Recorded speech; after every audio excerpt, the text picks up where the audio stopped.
নন্দীগ্রামে দেখো শুভেন্দুর ডান হাতকে তৃণমূল প্রার্থী করে দিয়েছে, তো ভবানীপুরে মমতার বিরুদ্ধে শুভেন্দু নিজেই গিয়ে বিজেপির প্রার্থী হয়ে গেছে। ভাবুন কি সার্কাস। এই নন্দীগ্রাম আর ভবানীপুরের দিকে তাকালে বোঝা যায় বাংলার রাজনীতিকে কি সার্কাস বানিয়েছে এরা। নন্দীগ্রামে যে তৃণমূল প্রার্থী সে কদিন আগে অব্দি বিজেপি করতো, আর ভবানীপুরে যে বিজেপি প্রার্থী সে দুদিন আগে অব্দি তৃণমূল করতো। এই হচ্ছে পশ্চিমবাংলা এদের সার্কাস। এই নোংরামিকে, এই সার্কাসকে আপনারা প্রত্যাখ্যান করুন। নতুন বাংলা আমরা করতে চাই, আপনাদের সবাইকে আমাদের পাশে চাই। আমি আপনাদের সবার কাছে আবেদন করছি, এখানে যারা আমাদের কর্মীরাও আছেন তাদের কাছেও আবেদন করছি, এই গণতন্ত্রকে বাঁচানোর লড়াই, এই বাংলাকে গড়ে তোলার লড়াই পাশ কাটিয়ে লড়া যাবে না, চোখে চোখ রেখে লড়তে হবে। তার জন্য অনেক আত্মত্যাগ করেছি, আরো আত্মত্যাগ করতে হবে দরকার পড়লে, কিন্তু পাশ কাটিয়ে লড়াই জেতা যাবে না। কেউ মনে মনে এটা ভাববেন না যে ঠিক আছে, বসে বসে হিসেব করবেন না যে ওই এলাকা থেকে আমরা জিতবো, ওই বুথে আমরা লিড পাবো, আমার বুথটাতে মাইনাস হলেও কোনো অসুবিধা নেই, আমরা তো এখান ওখান থেকে লিড পাবো, পেয়ে সিটটা জিতে যাবো। ওই সমস্ত ধান্দাবাজি করে যে বসে থাকবে আজকের দিনের কমিউনিস্ট পার্টি তার জন্য নয়। আপনাদের পরিষ্কার বলছি, যে যেখানে আছেন, যে বুথে আছেন, সিদ্ধান্ত নিতে হবে আমার নিজের বুথে আমাকে লিড পেতে হবে, আমার নিজের বুথে বাম গণতান্ত্রিক প্রার্থীকে আমাদেরকে লিড দিয়ে যেতে হবে। অন্য বুথের লিডে এই বিধানসভা কেন্দ্র জিতবো এই স্বপ্ন নিয়ে কেউ বসে থাকবেন না। আজকে থেকে প্রতিজ্ঞা করুন, 23 তারিখ ভোট, নিজের বুথে লিড এনে দেব। নিরঞ্জন সিং পাঁশকুড়া পশ্চিম থেকে জিতবেন। দেখুন আপনাদের কাছে একটা কথা বলছি, 294টা আসনে আমরা লড়াই করছি মানে এই নয় যে 294টা আসনই আমরা জিতবো। সবাই জানে সব আসন আমরাও জিতবো না, সব আসন বিজেপিও জিতবে না, সব আসন তৃণমূলও জিতবে না। অনেক আসন জিতবো, অনেক আসনে হারবো।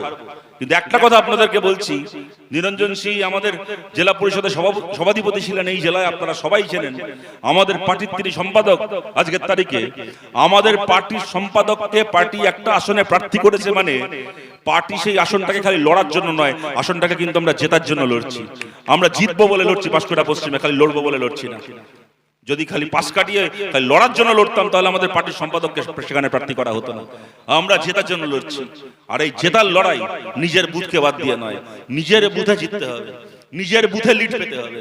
নিজের বুথে লিড যার বিধানসভা তার, বুথ যার বিধানসভা তার, বুথ যার বাংলা তার।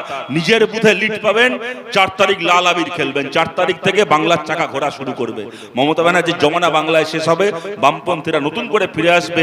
বারবার করে বলছি, খালি যাতে আমাদের পার্টি অফিসগুলো খুলে যায় আবার এলাকায় এলাকায়, তার জন্য নয়।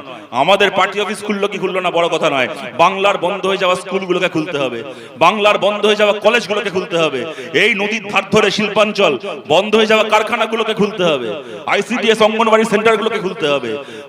যতগুলো কিষাণ মান্ডি রয়েছে গোটা বাংলা জুড়ে, কিষাণ মান্ডিগুলো তৈরি হয়েছিল কিছু আমাদের সরকারের আমলে, কিছু এই সরকারের আমলে। কিষাণ মান্ডিগুলোতে এখন দুপুরবেলা সাইকেল স্ট্যান্ড হয়েছে, লোকে স্টেশন থেকে ট্রেন ধরতে যায় কিষাণ মান্ডিতে সাইকেল রেখে, বাইক রেখে, আর সন্ধ্যের পরে তৃণমূলের লোকগুলো ওখানে বসে মাল খায় আর জুয়া খেলে। ওদের মাল খাওয়া জুয়া খেলা ঠেক হয়েছে কিষাণ মান্ডিগুলো। বাংলার বন্ধ হয়ে যাওয়া কিষাণ মান্ডিগুলোকে আবার খুলতে হবে, বাংলাকে আবার আগের বাংলা করতে হবে, বাংলাকে নয়া বাংলা করতে হবে, বাংলাকে গড়ে তুলতে হবে। এই লড়াই আমাদেরকে লড়তে হবে। অনেক ভয় দেখানোর চেষ্টা করবে, অনেক উল্টো পাল্টা বিভ্রান্তি ছড়ানোর চেষ্টা করবে, ভাতার গল্প শোনাবে। আরে কোনো ভাতার টাকা কোনো মুখ্যমন্ত্রী বাবার টাকা নয়, কোনো প্রধানমন্ত্রী বাবার টাকা নয়, ওগুলো মানুষের টাকা, মানুষ পাচ্ছে। আমাদের প্রত্যেকজন কর্মীর কাছে আবেদন করছি, জনে জনে এই বার্তা পৌঁছে দিন। সরকারি প্রকল্পের টাকা যেমন পাচ্ছেন তেমন পাবেন, একটা প্রকল্পের একটা নয়া পয়সা বন্ধ হবে না। এমন নয় যে মমতা ব্যানার্জি আছে বলে টাকাগুলো পাওয়া যাচ্ছে। মমতা হারলে প্রকল্পের টাকা, ভাতার টাকা আরো ভালো পাওয়া যাবে, আরো বেশি করে পাওয়া যাবে। পাঁশকুড়া পূর্বে আমরা জিতলাম 2016-এ, 5 বছর আমাদের এমএলএ ছিল, তো ভাতার টাকা পায়নি মানুষ ওখানে, সরকারি প্রকল্পের টাকা পাননি। প্রকল্পের টাকা যেমন পেয়েছেন তেমন পাবেন। প্রকল্পের টাকা পাওয়ার জন্য এমএলএকে ঘুষ খাওয়াতে হয়নি। পাঁশকুড়া পশ্চিমে আমরা জিতলে প্রকল্পের টাকা যেমন পাচ্ছেন তার থেকে ভালো করে পাবেন। তার জন্য কোনো দলের পার্টি অফিসেও যেতে হবে না, জোর করে কারো মিটিং মিছিলেও যেতে হবে না, আর কাউকে কাটমানিও দিতে হবে না।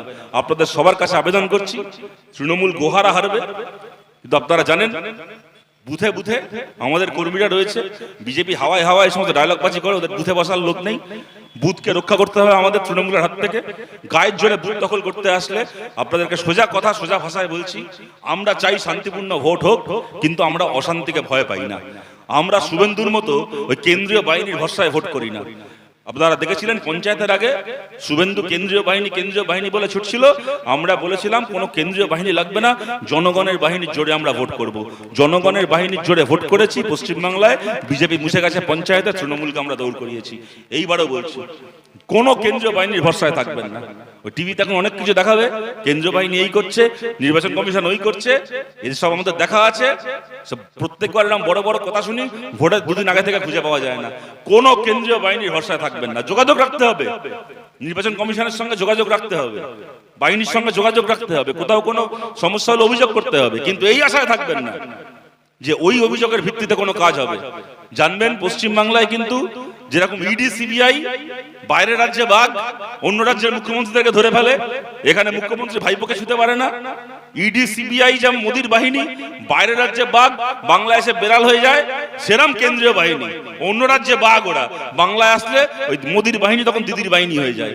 কোনো বাহিনীর ভরসায় থাকবেন না। বুথে বুথে জনগণের বাহিনী তৈরি করতে হবে। বুথকে রক্ষা করতে পারলে বিধানসভা পাঁশকুড়া পশ্চিম আমরা জিতবো, এবং তার জন্য যে লড়াই করতে হয় করতে হবে। আপনাদের সোজা কথা সোজা ভাষায় বলছি, তৃণমূল যে ভাষা বোঝে ওদের সঙ্গে সেই ভাষায় কথা বলে বুথকে রক্ষা করতে হবে। তার জন্য মামলা মোকদ্দমা কেস কামারি যা হবে, আঘাতের ভয় পাবেন না। যদি আঘাত পেতে হয় চিকিৎসা আমরা করাবো। আঘাত পেয়ে যদি তৃণমূলকে একটা আঘাত করতে হয়, তৃণমূলের লোকেদের চিকিৎসা আমরাই করাবো, তাই নিয়েও চিন্তা করবেন না। ওদেরও যা ডেটল লাগবে, ব্যান্ডেজ লাগবে, তার ব্যবস্থা আমরা করে দেবো। তার জন্য ভয় পাবেন না। আর যদি মামলা মোকদ্দমা কেস কামারি হবে, তারও ভয় পাবেন না। আপনাদের এই যে নিরঞ্জন সিংকে দেখছেন, শুভেন্দুর মতো গ্রেপ্তারি এড়ানোর জন্য চোরের মতো অন্য দলে গিয়ে ঢোকেনি। গ্রেপ্তার করেছিল মিথ্যে মামলায়, মাথা উঁচু করে বেরিয়ে এসছে। আমাদের কমরেডরা গলায় মালা পরিয়ে ঢাক ঢোল বাজিয়ে ফেরত এনেছে, বাঘের মতো লড়াই করেছে, ফিরে এসছে, বাঘের মতো পার্টিকে নেতৃত্ব দিচ্ছে। আমরা ভয় পাই না সমস্ত কেস কামারি। মামলা মোকদ্দমা কেস কামারি যা হবে, নিজের বুথকে রক্ষা করতে গিয়ে জানবেন ওই কেস কামারি বুঝে নেওয়ার দায়িত্ব আপনার নয়, বুঝে নেওয়ার দায়িত্ব আমাদের দায়িত্ব, পার্টির দায়িত্ব। আমরা দায়িত্ব নেব প্রতিটা মামলা মোকদ্দমা কেস কামারির। কাউকে ভয় পাবেন না, কোনো কিছুকে ভয় পাবেন না। যে ভাষা ওরা বোঝে ওদের সঙ্গে সেই ভাষায় লড়াই করে বুথকে রক্ষা করবেন। পাঁশকুড়া পশ্চিমে আমরা জিতবো, আপনাদের কাছে আবেদন থাকলো। এই ভরসা রেখে আপনাদের কাছে আপনাদের সবাইকে ধন্যবাদ জানিয়ে আমার কথা শেষ করছি। ভালো থাকবেন সবাই, নমস্কার।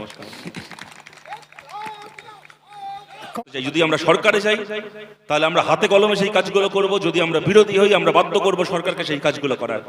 আমাদের প্রথম কথা, পশ্চিমবাংলার যত প্রকল্প শ্রমিক রয়েছেন, স্কুলে প্যারা টিচারের কাজ করছেন, পশ্চিমবাংলার পুলিশে থানায় সিভিক ভলান্টিয়ারের কাজ করছেন, আইসিডিএস এ কাজ করছেন, অঙ্গনবাড়িতে কাজ করছেন, কেউ শিক্ষা বন্ধুর কাজ করছেন, যত এরকম প্রকল্প শ্রমিক আছেন পশ্চিমবাংলায়, প্রত্যেকজন প্রকল্প শ্রমিকের চাকরিকে স্থায়ী করা এবং অন্ততপক্ষে মাসে 22,000 টাকা মাইনে আমরা বামপন্থীরা এটাকে হাতে কলমে লাগু করব। আমাদের প্রথম লক্ষ্য। আমাদের দ্বিতীয় কথা, সরকারি চাকরিতে স্বচ্ছ নিয়োগ। দেখুন, বছরের পর বছর এই জিনিস চলতে পারে না যে তৃণমূল চুরি করে যাবে আর আমরা মামলা করে যাব, একটা করে প্যানেল বাতিল হবে, আবার নতুন প্যানেল বেরোবে, আবার তাদের তৃণমূল টাকা খেয়ে লোক ঢোকাবে, আবার মামলা হবে, আবার সেই প্যানেল বাতিল হবে। মাঝখান থেকে যোগ্য ছেলে মেয়েগুলো রাস্তায় দিনের পর দিন বসে অনশন করবে, আর আমাদের ঘরের ছোট ছোট বাচ্চারা স্কুলে পড়াশোনা করতে গিয়ে যোগ্য শিক্ষকের বদলে টাকা দিয়ে চাকরি কেনা কতগুলো গরু ছাগলের কাছে পড়াশোনা করবে। এই জিনিস দিনের পর দিন চলতে পারে না। আমাদের পরিষ্কার কথা হচ্ছে, তৃণমূলের চাকরি চুরির বিকল্প আমাদের আদালতে মামলা আর মিটিং মিছিল নয়। ওদের চাকরি বিক্রির বিকল্প হচ্ছে পশ্চিমবাংলার সরকারি চাকরিতে স্বচ্ছ নিয়োগ। বাংলার সরকারি চাকরিতে স্বচ্ছ নিয়োগ আমরা করব। যে মমতা ব্যানার্জিরা কালীঘাটে বসে চাকরি বেঁচেছিল আর যে শুভেন্দু অধিকারীরা কাঁথিতে বসে চাকরি বেঁচেছিল, কোন চোরের পক্ষে সম্ভব নয় স্বচ্ছ নিয়োগ করা। পশ্চিমবাংলায় স্বচ্ছ নিয়োগ সরকারি চাকরিতে করব আমরা বামপন্থীরা। এই মেদিনীপুরের মানুষ আপনারা সাক্ষী আছেন। এই মেদিনীপুরে কংগ্রেসের বহু নেতা ছিলেন, কর্মী ছিলেন। আমাদের সরকারের সময় পূর্ব মেদিনীপুরের অনেক সময় অনেক আসন কংগ্রেস জিতেছে, পরবর্তীকালে তৃণমূল কংগ্রেস জিতেছে। কোনোদিন কোন কংগ্রেস পরিবারের মানুষ বুকে হাত রেখে বলতে পারবেন না তার ছেলে তার মেয়ে গ্রাজুয়েশন করার পরে, পড়াশোনা করার পরে যখন এসএসসি পরীক্ষায় বসছে, টেট পরীক্ষায় বসছে, তখন সিপিএম এর কোন নেতা গিয়ে বলেছে তোমাকে আমাদের পার্টিতে আসতে হবে, আমাদেরকে এত লাখ টাকা দিতে হবে, তবে তোমার সরকারি চাকরি হবে। ঘরে ঘরে কংগ্রেস পরিবারের ছেলে মেয়েরা সরকারি স্কুলে টেট পরীক্ষা দিয়ে, এসএসসি পরীক্ষা দিয়ে চাকরি পেয়েছে। ঘরে ঘরে পূর্ব মেদিনীপুরের এমন একটা ব্লক নেই, এমন একটা বুথ নেই যেখানে আপনি বামপন্থী ছেড়ে দিন, কোনো না কোনো তৃণমূল পরিবার, কোনো না কোনো কংগ্রেস পরিবার নেই যে ঘরের ছেলে মেয়েরা জ্যোতি বসুর আমলে, বুদ্ধদেব ভট্টাচার্যের আমলে স্কুলে পড়ানো চাকরি পায়নি। বিশেষ করে এই মেদিনীপুর জেলায় একটা লোক বলতে পারবেন না, অস্বীকার করতে পারবেন না। সেই নিয়োগের পরিবেশ পশ্চিমবাংলায় আমরা ফিরিয়ে আনবো। আমরা যাই হই না কেন আমরা চোর নই, আমরা যাই হই না কেন আমাদের 10টা ভালো থাকতে পারে, 10টা ভুল থাকতে পারে, 10টা সাফল্য থাকতে পারে, 10টা ব্যর্থতা থাকতে পারে, কিন্তু আমরা যাই হই না কেন আমরা লোকের থেকে টাকা নিয়ে চাকরি বিক্রি করিনি, কোনোদিন ওই কাজ করবো না। পশ্চিমবাংলার চাকরিতে, সরকারি চাকরিতে স্বচ্ছ নিয়োগ আমরা বামপন্থীরা ফিরিয়ে আনবো। এবং তার সঙ্গে আপনাদেরকে বলছি, তো গেল সরকারি স্কুলের কথা। বেসরকারি স্কুলে, বেসরকারি হাসপাতালে যে চিকিৎসার খরচা এবং পড়াশোনা করার খরচা, এখন প্রাইভেট স্কুল, প্রাইভেট হাসপাতালের খরচা বাড়তে বাড়তে আকাশকে ছাড়িয়ে গেছে। একটা বাচ্চাকে প্রাইভেট স্কুলে ভর্তি করা মানে বাবা মার পথে বসে যাওয়া। একজন মানুষ অসুস্থ হলেন, সরকারি হাসপাতালে বেড পেলেন না, প্রাইভেটে ভর্তি হতে হলো, তার ভিটে মাটি বিক্রি করে দিয়ে প্রাইভেট হাসপাতালের বিল পেটাতে হয়। আমরা বলছি, আমরা সরকারে গেলে পশ্চিমবাংলার প্রাইভেট স্কুলের মাইনে আর প্রাইভেট হাসপাতালের চিকিৎসার খরচাকেও নিয়ন্ত্রণ করার জন্য, সরকারি নিয়ন্ত্রণে আনার জন্য আমরা পশ্চিমবঙ্গ বিধানসভায় বিল পাস করব। ইচ্ছে মতো প্রাইভেট স্কুল টাকা নিতে পারবে না, ইচ্ছে মতো প্রাইভেট হাসপাতাল টাকা নিতে পারবে না আপনার কাছ থেকে।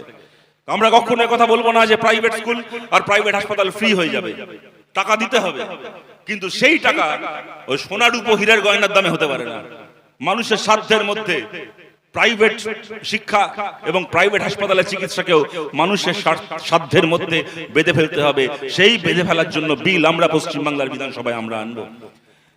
এবং আপনারা জানেন, বামফ্রন্ট সরকার ৭৭ সালের আগে জ্যোতি বসু বলেছিলেন, প্রমোদ দাশগুপ্তরা বলেছিলেন, বাংলার মানুষের কাছে বলেছিলেন, যদি আপনারা বামফ্রন্ট সরকার তৈরি করেন তাহলে বামফ্রন্ট সরকার পশ্চিমবাংলার সরকারি স্কুলে 8 ক্লাস পর্যন্ত, ক্লাস 8 পর্যন্ত পড়াশোনাকে ফ্রি করবে। বাংলার মানুষ আমাদেরকে দুহাত তুলে আশীর্বাদ করেছিলেন। ৭৭-এ জ্যোতি বসু মুখ্যমন্ত্রী হয়েছিলেন, আমাদের সরকার হয়েছিল। আমরা আমাদের ইস্তেহারে বলেছিলাম 8 ক্লাস পর্যন্ত সরকারি স্কুলে পড়াশোনা ফ্রি হবে। সরকারে এসে প্রথম বছর থেকে 8 ক্লাস পর্যন্ত, তার 2 বছরের মধ্যে ক্লাস 10 পর্যন্ত, তার 1 বছরের মধ্যে পশ্চিমবাংলায় ক্লাস 12, 12 ক্লাস পর্যন্ত পশ্চিমবাংলায় পড়াশোনা ফ্রি হয়েছিল। বামফ্রন্ট সরকার করে গেছিল এই জিনিস, যা ভারতে কেউ কোনোদিন কল্পনা করতে পারেনি। আর এইবার আমরা বলছি, যদি এইবার আমাদেরকে ফিরিয়ে আনেন, বামফ্রন্ট সরকার সরকারি স্কুলে 12 ক্লাস পর্যন্ত পড়াশোনাকে ফ্রি করে দিয়ে গেছিল। আমাদের পরের লক্ষ্য হচ্ছে পশ্চিমবাংলার সরকারি কলেজে, বিশ্ববিদ্যালয়ে মাস্টার ডিগ্রি পর্যন্ত পড়াশোনা সম্পূর্ণ ফ্রি হবে, বিনা পয়সায়। বিনা পয়সায় বাংলার ছেলে মেয়েরা মাস্টার ডিগ্রি পর্যন্ত পড়াশোনা করবে। আমাদের বাংলার ছেলে মেয়েদের পা থাক মাটিতে, তাদের মাথা আকাশকে স্পর্শ করুক, তাদের জীবনের এই লড়াইয়ের পাশে থাকবে বাংলার বামপন্থী ফ্রন্ট সরকার। যদি আপনারা আমাদের পাশে থেকে আমাদেরকে এই কাজ করার সুযোগ করে দেন। আমাদের লোকসভা ভোটের ম্যানিফেস্টোয় আমরা বলেছিলাম, আমরা কোনো আসন জিততে পারিনি, তাই সে কাজ আমরা করতে পারিনি। এইবার আমরা নতুন করে বলছি সেই কথা, যেখানে যেখানে আমাদের বিধায়করা জয়ী হবেন, যেখানে যেখানে আমাদের বিধায়করা আপনাদের আশীর্বাদে দায়িত্ব পাবেন, পাঁশকুড়া পশ্চিমে সেটা কমরেড নিরঞ্জন সিং হতে পারেন, পাঁশকুড়া পূর্বে ইব্রাহিম হতে পারেন, এটা হিমাংশু দা হতে পারেন, ওনার কেন্দ্রে যেখানে যেখানে আমাদের কমরেডরা জয়ী হবেন, আমাদের প্রত্যেকজন সিপিআইএম এমএলএ তার বিধানসভা এলাকায় তার বিধায়ক তহবিলের মোট যে টাকা 5 বছরে, তার মোট টাকার 3 ভাগের 1 ভাগ টাকা বরাদ্দ করবে আলাদা করে মহিলাদের উন্নয়নের জন্য, বিভিন্ন স্কিমে, বিভিন্ন প্রকল্পে। মেয়েদের জন্য স্কুল কলেজ তৈরি করা, যে মেয়েদের স্কুলগুলো এখন মাধ্যমিক হয়ে আছে সেগুলোকে উচ্চ মাধ্যমিক করা, মেয়েদের জন্য ট্রেনিং সেন্টারের ব্যবস্থা করা, যেখানে হাতের কাজ, বিউটিশিয়ান কোর্স, গাড়ি চালানোর ট্রেনিং, বাইক স্কুটি চালানোর ট্রেনিং, মেকআপ আর্টিস্ট বললাম, বিউটিশিয়ান কোর্স বললাম, অন্যান্য বিভিন্ন হাতের কাজ, সেলাইয়ের কাজ, এই ধরনের বিভিন্ন ট্রেনিং নেওয়ার জন্য মেয়েদের জন্য সেই ট্রেনিং সেন্টার তৈরি করা, যেখানে তারা সেই ট্রেনিং নিয়ে কোনো একটা পেশায় যেতে পারবেন, স্বাবলম্বী হতে পারবেন। এবং প্রত্যেকটা ব্লকে যেখানে যেখানে আমাদের বিধায়করা জিতবে, প্রত্যেকটা ব্লকে মেয়েদের জন্য আলাদা করে একটা স্পোর্টস একাডেমি তৈরি করবে আমাদের বামপন্থী বিধায়করা, যেখানে মেয়েরা খেলাধুলো করবেন, মেয়েরা মাঠে ঘাম ঝাড়াবে, যাতে এই বাংলার মাটি থেকে আরো ঋষা ঘোষ, আরো ঝুলন গোস্বামীর মতো, আরো পিয়ালি বসাকের মতো মহিলা ক্রীড়াবিদরা তৈরি হতে পারেন। এলাকায় এলাকায় যে আইসিডিএস সেন্টার, অঙ্গনওয়াড়ি সেন্টারগুলো রয়েছে, প্রসূতি হাসপাতালগুলো রয়েছে, অবস্থা খারাপ, প্রসূতি মৃত্যু পশ্চিমবাংলায় ফিরে আসছে। সন্তানের জন্ম দিতে গিয়ে মা এই পৃথিবী থেকে চলে যাচ্ছেন। যতগুলো প্রসূতি হাসপাতাল রয়েছে সেইগুলোর পরিকাঠামোকে ঢেলে সাজানো, সেখানে ভালো মেশিন থেকে শুরু করে ভালো তার ওটি রুম থেকে শুরু করে বাকি ভালো বন্দোবস্ত করা, সরকারের সঙ্গে কথা বলে সেখানে ভালো ডাক্তার নিয়ে আসা, গাইনোকোলজিস্ট নিয়ে আসা, আরো বিভিন্ন ডিপার্টমেন্টে ডাক্তার নিয়ে আসা, এই কাজগুলো করার জন্য আমাদের প্রত্যেকজন বিধায়ক মহিলাদের উন্নয়নের জন্য বিধায়ক তহবিলের 3 ভাগের 1 ভাগ টাকা তারা বরাদ্দ করবেন। আপনারা আমাদের পাশে থাকুন। এর আগে যিনি আমাদেরকে কখনো ভোট দেনও নি, তাদের কাছেও আবেদন করছি, যে লড়াই আমরা লড়ছি, এই লড়াই, এই বাংলাকে নতুন করে গড়ে তোলার লড়াই, এই লড়াই আপনাদেরকে আমাদের পাশে চাই। দেখবেন এখন অনেক লাফালাফি, অনেক কিছু শুনবেন, কিন্তু আপনাদের কাছে পরিষ্কার একটা কথা এখানে বলছি, শুভেন্দু অধিকারীর ডায়লগবাজি অনেক শুনেছি, আজকে থেকে শুনছি না। অভিজিৎ গাঙ্গুলিকে নিয়ে এসেছিলেন এই জেলায়, তমলুক থেকে জিতিয়ে এমপি করেছিলেন। আমরা বহুদিন ধরে বলে আসছিলাম এদের সেটিং এর কথা, অনেকে বিশ্বাস করেছেন, করেননি। অভিজিৎ গাঙ্গুলি লড়ছিলেন তৃণমূলের বিরুদ্ধে, তৃণমূলের চাকরি চোরগুলোকে দৌড় করাচ্ছিলেন, বাংলার মানুষ তাকে সম্মান করছিল, একটা অংশের মানুষ তাকে নিয়ে এসে বুঝিয়ে টুঝিয়ে নিয়ে আসলেন, এমপি করলেন। 6 মাস বিজেপিতে গিয়ে 6 মাসের মধ্যে বুঝে গেলেন অভিজিৎ গাঙ্গুলি বিজেপি আসলে ভেতর থেকে কি চিজ। বাড়িতে সাংবাদিকটাকে ইন্টারভিউ দিয়ে অভিজিৎ গাঙ্গুলি বলছেন, পশ্চিমবাংলার সরকারের সাথে মুখ্যমন্ত্রীর সঙ্গে কেন্দ্রের সরকারের সর্বোচ্চ দুজনের, আমরা সবাই বুঝতে পারছি মোদী অমিত শাহর কথা বলছেন, কেন্দ্রের সরকারের সর্বোচ্চ দুজনের বোঝাপড়া রয়েছে মমতা ব্যানার্জির সঙ্গে। বিজেপি সরকার চায় না পশ্চিমবাংলায় মমতা ব্যানার্জিদের কোনো অসুবিধা হোক, বিজেপি সরকার চায় না। যেটা অভিজিৎ গাঙ্গুলি বিজেপির ভেতরে গিয়ে বুঝেছেন, সে কাজ আমরা রাস্তায় দাঁড়িয়ে বহুদিন ধরে বলছি, আপনাদের কাছে এটা বলছি। অনেক লাফালাফি দেখেছি, এই লাফালাফির আয়ু আর 1.5 মাস। শুনুন, আজকে মার্চ মাসের 27 তারিখ, এই মাসে আর 3 দিন বাকি আছে, 4 দিন বাকি আছে, 28, 29, 30, 31, তারপর এপ্রিল মাসে 30 দিন, 4 আর 30 হলো 33 দিন, তারপর মে মাসের 1, 2, 3 আরো 3 দিন, মানে 36 দিন। মে মাসের 4 তারিখ ভোটের রেজাল্ট বেরোবে। শুনুন, পাতি বাংলা কথা বলছি, 15 বছর আমরা হেরেছি, অনেক মার খেয়েছি। গত 5 বছর বিধানসভায় একটা বিধায়ক নেই, তারপরে মাথা উঁচু করে দাঁড়িয়ে কমিউনিস্ট পার্টি করছি। বিধানসভায় ফিরে আসার জন্য করছি, বাংলায় ফিরে আসার জন্য করছি, বাংলায় ফিরবো জানি বলে করছি। কিন্তু আপনাদেরকে বলছি, 5ই মে দুপুরবেলা বিজেপি হারবে পশ্চিমবাংলায়। পশ্চিমবাংলায় কিন্তু বিজেপি জিতছে না, 5ই মে বিজেপি গোহারা হারছে। আমি দেখতে চাই 4 মে, আমি দেখতে চাই 4 মে দুপুর 2টোর পরে শুভেন্দু অধিকারী আর কত মিনিট বিজেপি থাকে আর ক কেজি হিন্দু থাকে, 4 মে দুপুর বেলার পরে শুভেন্দু অধিকারী আমরা দেখতে চাই। শুনুন, আমাদের না পতাকা বদলানোর অভ্যেস নেই। আমাদেরকে নিয়ে বলে না দেশদ্রোহী, এর হাতে পাকিস্তানের পতাকা, এই পতাকা সেই পতাকা।